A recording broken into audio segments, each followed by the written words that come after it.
Assalamu alaikum. We are going to talk about our Planet series season 2, which has been released on Netflix in 2023. It is a summer gift by Netflix. So first of all, we will search on Google what's response. Okay, our plan is natural documentary season 2. Watch on Netflix. You can see, and I already have watched it. Show IMDb rating 9.3 out of 10 and Rotten Tomato is 93%. So why this documentary is created? The answer by Google: experiencing the planet's natural beauty through an examination of how climate change climate change impact all living creature in the ambitious documentary of spectacular scope, narrated by David Attenborough, and executive producer is Leston Fordledge, Caitlin Urfesi. These are the person behind this documentary. So I have login Netflix. I just write hour on search bar. Netflix search bar is much better than Amazon Prime.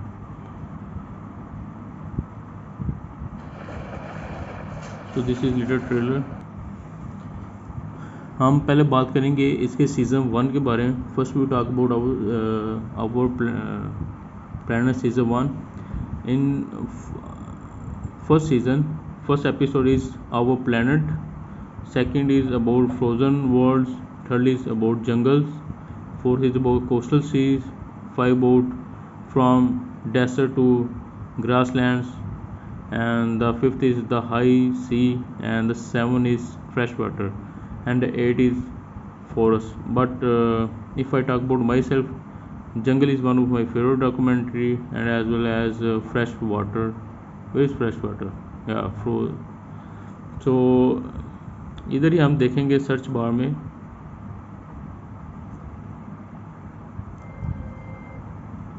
इसका trailer आप YouTube पे देख सकते हैं, बहुत ही शानदार है. अच्छा जी, ये है सीज़न 2 जो कि काफ़ी अच्छा है और रिसेंटली रिलीज़ हुआ है इसमें. और आजकल जो किड्स हैं, किड्स में नंबर 2 पे जा रहा है पाकिस्तान में. और इसके सीज़न 1 की तरह ज़रा चैप्टर नहीं है इसके. आई थिंक टोटल चैप्टर 4 है. और इसका जो चैप्टर 1 है world on the move, second is following the sun, और third is the next generations, and fourth is freedom to Rome.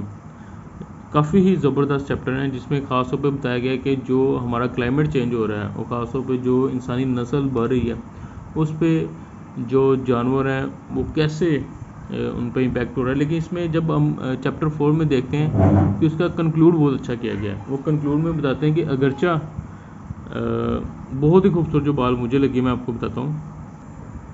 I have watch this documentary in Hindi language. Hindi language outstanding, बहुत ही अच्छी उन्होंने dub आवाज़ की है. थोड़ी सी मैं आपको सुना देता हूँ. ये परिवार एक नए घर की तलाश में निकल पड़ा. काफ़ी अच्छी तरीके से, मेरे ख्याल में इंग्लिश से भी बेहतर जो हिंदी डॉक्यूमेंट्री उसमें डब किया गया. और जो मैं कंक्लूड बात पहले कर रहा हूँ क्योंकि काफ़ी पॉजिटिव बात है उसमें. उन्होंने कहा कि आल दो पिछले 200 साल में क्लाइमेट चेंज की वजह से, इंसानी नकल और हरकत की वजह से जानवरों की जो माइग्रेशन उस पर वाज़ह फ़र्क पड़ा है और जानवरों की तादाद में भी कमी आई है. लेकिन पॉजिटिव बात ये बताई गई है कि लेकिन अब हमें जानवरों की नकल और हरकत, उनके रहन सहन, उनके तर्ज अमल के बारे में ज़्यादा पता है. तो इस वजह से हम उस पर इल्म ज़्यादा है तो हम उसके मुताबिक उनकी लुक आफ्टर कर सकते हैं. जैसा कि आपको बताता हूँ, हम इन यात्राओं को पहले से कहीं ज्यादा जानते हैं.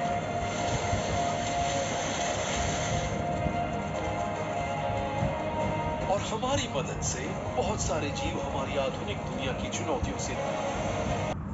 तो अब बात यह है कि कुल मिला के ये समर वेकेशन का बच्चों के लिए और ख़ास तौर पे बड़ों के लिए एक बेहतरीन तोहफ़ा है.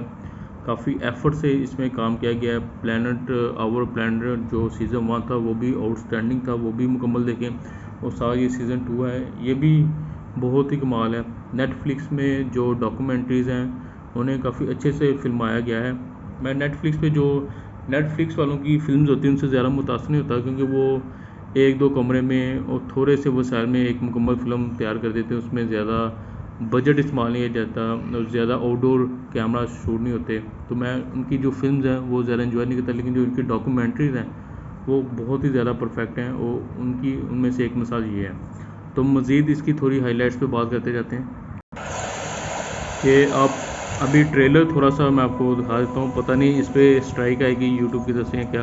ये थोड़ा सा नेटफ्लिक्स का ट्रेलर जिसे आप देखिए आपके अंदर क्यूरियोसिटी और तजस्सुस पैदा होगा। आप देख सकते हैं ये लिखा हुआ है टॉप 10 में नंबर 2 इन चिल्ड्रन टुडे, तो इस वक्त दूसरे नंबर पे जा रही है।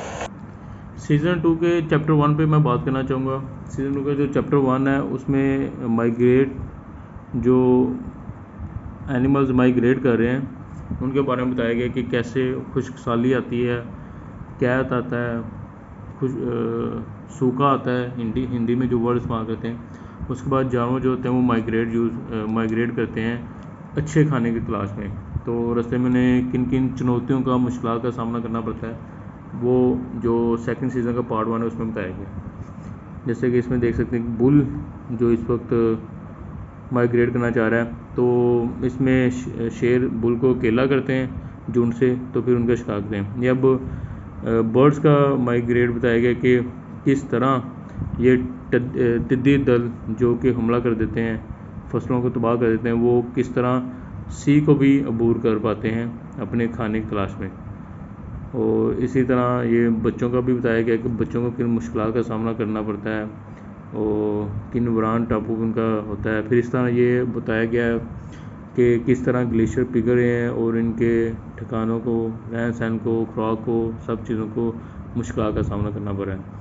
और बर्ड्स की बहुत हिम्मत है, वो ओशंस वगैरह क्लियर करते हैं। तो ये सारा जो है ये चैप्टर 1 की फर्स्ट एपिसोड में।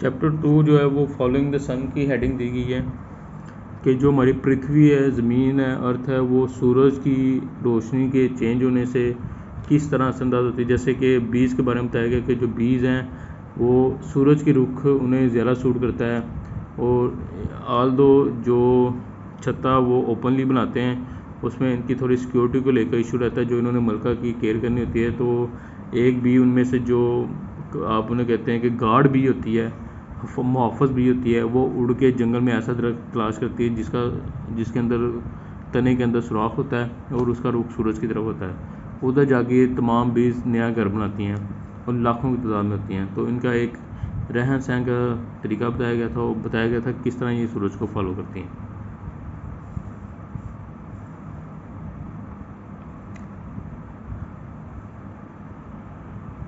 फिर इसी तरह वेल्डा बीज जो हैं सूरज की रोशनी से जो नई घास बन रही है उसकी तरफ जा रही हैं। बीच में वही जो इनकी कीनिया में इन्हें लेक का सामना करना पड़ता है। मैं क्या मॉव लेक क्या नाम था उसका, मरवा कुछ सा नाम है, कुछ मरवा लेक कीनिया में जो वाक़ वहाँ इनका क्रोकोडाइल से सामना होता है। रास्ते में सुहाना में शेरों से इनका मुकाबला होता है, तो उनसे बच के अपने फिर मतलूबा घास तक जाते हैं। तो लाइफ जो ये चीज़ सामने आती है कि ज़िंदगी में रिस्क कितना इंपॉर्टेंट है। आल दो उसमें जान जाने का भी खतरा होता है, लेकिन वो बेहतर मौके पैदा करता है।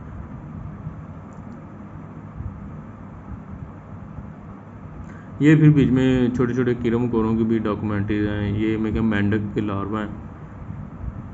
ये मेरे लिए थोड़ा सा बोरिंग होता है, लेकिन बड़ी मेहनत से फिल्माया गया है। हाँ जी, ये सबसे कमाल जो मुझे सबसे कमाल और शानदार लगा वो मछलियाँ जो रीछ खाते हैं, ये इनका कमाल मुझे लगा, क्योंकि ये क्या कहते हैं खारे पानी से फ्रेश वाटर की तरफ सफ़र करती हैं, और यानी कि ये समुंदर से नदी की तरफ और झील की तरफ जाती हैं सिर्फ अंडे देने के लिए। और रास्ते में इन्हें सख्त पानी का सामना करना पड़ता है, रीछ का सामना करना पड़ता है, रीछों का सामना करना पड़ता है। और जब ये दूसरे भी बीच में जैसे कि समुद्री आबी जानवर वो भी इन्हें खाते हैं, और लेकिन जैसे उसके बाद इनकी कमाल बात शुरू होती है कि जैसे ही ये अपने अंडे देती हैं तो उसके बाद ये मर जाती हैं थकावट की वजह से और अंडे देने की वजह से। इन्हें पता होता है कि इनकी मौत हो जाएगी, लेकिन ये फिर भी अपनी आने वाली नस्ल के लिए अपनी जान की कुर्बानी देते हैं। तो ये मेरे लिए एक बहुत ही नई और अनबिलीवेबल बात थी।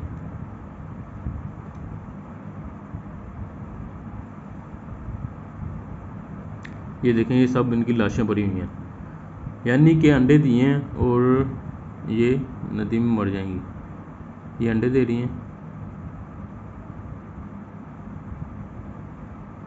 ये देखें, ये इनकी लाशें भरी हैं, ये मर जाती हैं अंडे दे के। कमाल बात है। Next generation sacrifice dad for next generation. अच्छा, ये बड़ी कमाल डॉक्यूमेंट्री। इसमें एक रीछ मादा होती है, उसके 2 बच्चे होते हैं। एक बच्चा कमज़ोर होता है और एक ज़रा काफ़ी एक्टिव होता है। एक्टिव बच्चा माँ को फॉलो करता हुआ चट्टानों तक जाता है, क्योंकि इन्हें समुद्र में खुराक नहीं मिली होती, तो ये ऊपर परिंदों के अंडे खाने के लिए चढ़ते हैं।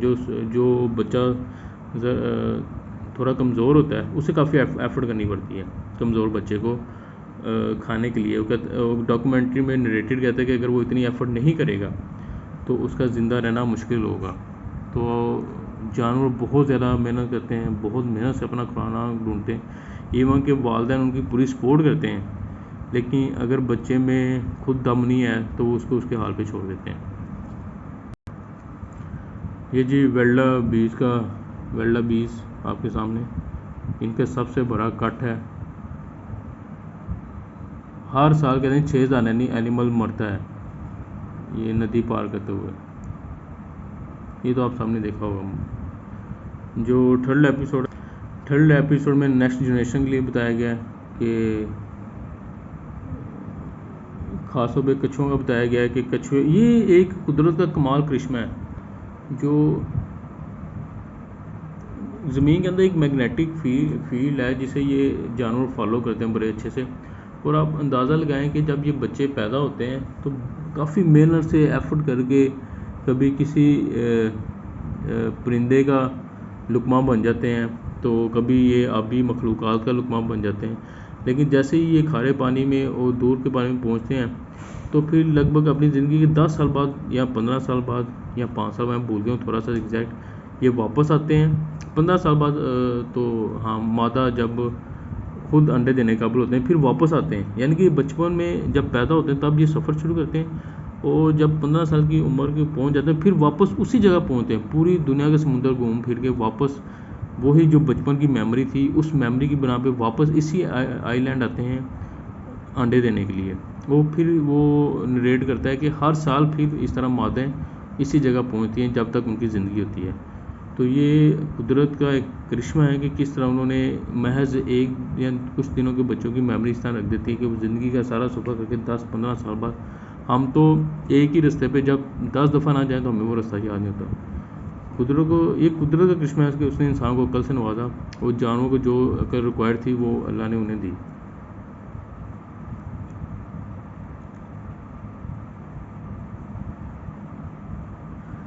ये फिर सी लाइन्स, ये शार्क का हमला होता है इन पे, टाइगर शार्क वगैरह का। फिर से ये केकड़े सफ़र करते हैं, इंसान काफ़ी इनकी हेल्प भी करते हैं। लामा है, इनका सफ़र है। तो इस तरह ये सारी डॉक्यूमेंट्रीज देखने वाली हैं। नेक्स्ट जो एपिसोड है वो पेंगुइन्स हैं। ये भी काफ़ी दिलचस्प इनकी स्टोरी है। ख़ासतौर पे ये जो माइग्रेट करते हैं परिंदे ठंडे इलाकों से गर्म इलाकों की तरफ आते हैं, इंडिया में आते हैं, इंडिया में इनका अच्छा वेलकम किया जाता है। इस तरह फिर एक वेल मछली की स्टोरी है, किस तरह वो अपने बच्चे के लिए एफर्ट करती है। तो ये सीज़न 2 है। सीज़न 1 होप कि आपने देखा हो, वो 2019 में रिलीज़ हुआ था। ये सीज़न 2 है। सीज़न 1 से भी ज़्यादा कमाल है। उसमें बहुत ही कमाल तरीके से ड्रोन कैमरा बहुत अच्छे तरीके से यूज़ किया गया है, इंतहाई कमाल। जितनी वो एफर्ट कर सकते थे उन्होंने की, जितना अपना बेस्ट दे सकते थे उन्होंने दिया। अब नेटफ्लिक्स से डॉक्यूमेंट्री देखना आपका काम है, और आप बिलीव करें इंशाल्लाह आपकी जो समर वेकेशन है इस डॉक्यूमेंट्री की वजह से बहुत अच्छी होने वाली हैं, और आप इसे अगर LCD आपके पास उस पर देखें तो ज़्यादा इन्जॉय करेंगे। अगर मोबाइल है तो मोबाइल पे देखें, लेकिन काफ़ी इंफॉर्मेटिव है और कुदरत को समझने का, जानवरों को समझने का, उन जानवरों के सर्वाइव के लिए आप भी अपना एक इसमें एफ़र्ट कर सकते हैं डॉक्यूमेंट्री को समझने के बाद। थैंक यू जी, अल्लाह हाफिज़। और प्लीज़ चैनल को सब्सक्राइब ज़रूर कर दीजिएगा ताकि मैं नेटफ्लिक्स की मज़ीद डॉक्यूमेंट्रीज़ के बारे में या फिल्म्स के बारे में रिव्यू करूँ, आपके लिए सेलेक्ट करने में आसानी हो।